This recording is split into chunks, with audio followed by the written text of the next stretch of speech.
মাসের করণীয় সম্পর্কে ওয়াজ করে গেছিলাম। সেই ওয়াজ শুনে গত বছর শাবান মাসে নফল রোজা যারা রাখছেন, ওয়াজ শুনে যারা রাখছেন, আবারও বলি ওয়াজ শোনার পরে যারা রাখছেন, এরম কেউ এই মজলিসে থাকলে হাত তুলবেন। গত বছর আমরা শাবান মাসে নফল রোজা রাখার ব্যাপারে নবী সাল্লাল্লাহু আলাইহি ওয়াসাল্লাম সুন্নাহ নিয়ে কথা বলছিলাম। সেই কথা শুনে যারা গত বছর শাবানে 2-4টা রোজাও রাখছেন, এরকম কেউ থাকলে হাত তোলেন। আপনি রাখছেন? কোন বছর, কোন মাসে, কিসের রোজা রাখছেন? শাবানে নফল রোজা কয়টা? মাশাআল্লাহ, 2টা রোজা রাখছেন। এটা কি আমাদের মাহফিলের আলোচনা থেকে শুনে নাকি এমনি আগে থেকে আপনি জানেন? আলোচনার পর থেকে। মাশাআল্লাহ। কি নাম আপনার? জাকির হোসেন ভাই, মাশাআল্লাহ। এক ভাই পাওয়া গেছে, এই ভাই 2টা রোজা রাখছেন গত শাবানে আলোচনা শুনে। আর কেউ কি আছেন যে কোনো বিষয়ে আলোচনা হয়েছে, শুধু রোজা না, গত বছর এই মাহফিলে আসছেন, আলোচনা শুনে আমল করছেন, এরকম কেউ থাকলে একটু হাত তোলেন। কি আমল করছেন ভাই? আইয়ামে বীজের রোজা রেখেছেন, মাশাআল্লাহ মাশাআল্লাহ।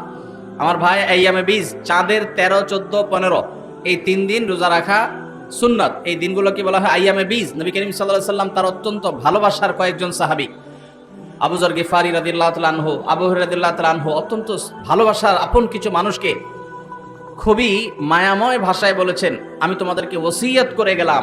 সাধারণ উপদেশ না, মানুষ খুব পরম আপনজনদেরকে ওসিয়ত করে, সে নবী সাল্লাল্লাহু আলাইহি ওয়াসাল্লাম করে গেছেন এই সাহাবীদেরকে, এবং বলেছেন তোমরা কখনো এই মাসে 3টা দিনের রোজা, আইয়ামে বীজের রোজা কখনো ছাড়বা না।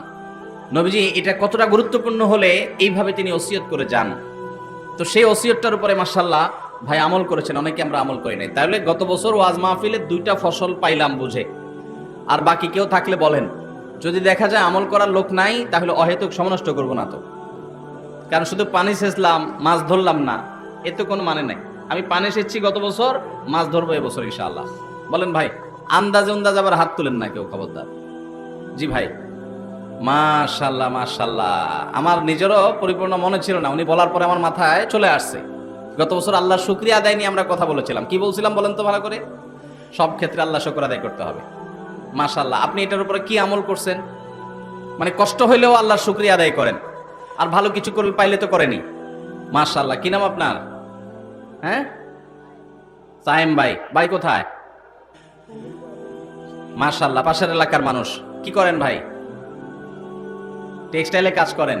মাশাআল্লাহ। আপনি যে গত বছর ওয়াজ মুখস্থ রাখছেন, আমি যে এই বিষয়ে কথা বলছিলাম আমার পুরো মনে ছিল না, কিন্তু এখন আপনি বলার পরে আমার মনে পড়ে গেছে। হ্যাঁ, এই বিষয়ে কথা বলছি, পরিপূর্ণ আমিও নিশ্চিত হয়ে গেছি। মাশাআল্লাহ। আল্লাহ তাআলা আমার এই ভাইকে ইলম এবং আমল দিয়ে পরিপূর্ণ করে দেখ।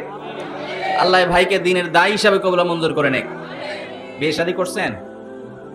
হ্যাঁ, ছেলে মেয়ে আছে? আল্লাহ তাআলা তার